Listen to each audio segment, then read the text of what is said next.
आने वाला कल जैन धर्म की अंतिम तीर्थंकर भगवान वर्धमान महावीर स्वामी की उस साधना की पराकाष्ठा का प्रतीक है।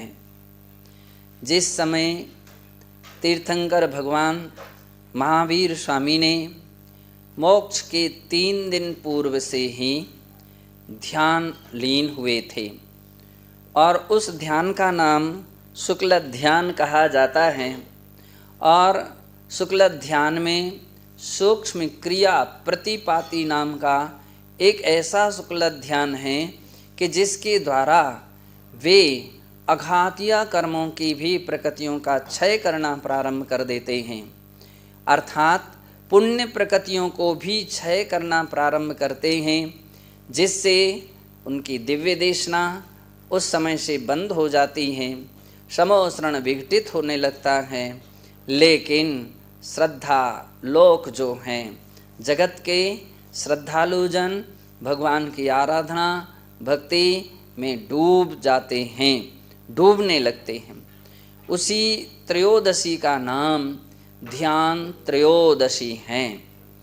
ध्यान त्रयोदशी लोग समोसरण विघटित हुआ तो रत्न वगैरह सब बिखरे, लोगों ने उठाना शुरू किया।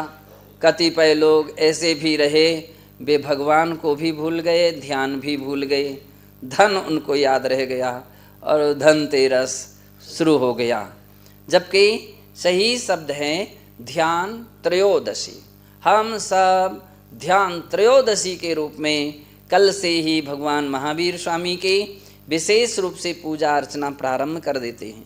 घर गृहस्थी जन घर में दीपक जलाना भी कल से प्रारंभ कर देते हैं। तैसी वो ध्यान त्रयोदशी है। और इसके लिए हम दूसरे शब्दों में कहें धन्य त्रयोदशी भी है। धन्य त्रयोदशी इसलिए है कि भगवान अपनी अंतिम लक्ष्य को प्राप्त होने जा रहे हैं और उसका शुभारंभ उन्होंने कल से प्रारंभ किया था, इसलिए वह त्रयोदशी भी अपने आप में धन्य हो गई है। घर घर में हर प्राणी उस ध्यान त्रयोदशी को भी धूमधाम से भगवान की आराधना भक्ति के साथ मनाएं तो निश्चित है आप बिना मांगे भी आपके घरों में रत्नों की वर्षाएं होंगी, अपने आप पुण्य की वर्षा होगी। और जहाँ पुण्य बरसेगा वहाँ धन दौलत सब कुछ बरस सकता है और लक्ष्मी प्रसन्न हो सकती हैं। ज्ञान लक्ष्मी और मोक्ष लक्ष्मी भी प्रसन्न हो सकती हैं।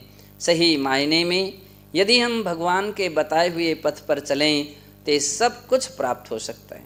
आप सबके लिए वह ध्यान त्रयोदशी मंगलमय हो, सबके लिए सुख शांति प्रदान करे, ऐसा मेरा सबको आशीर्वाद है।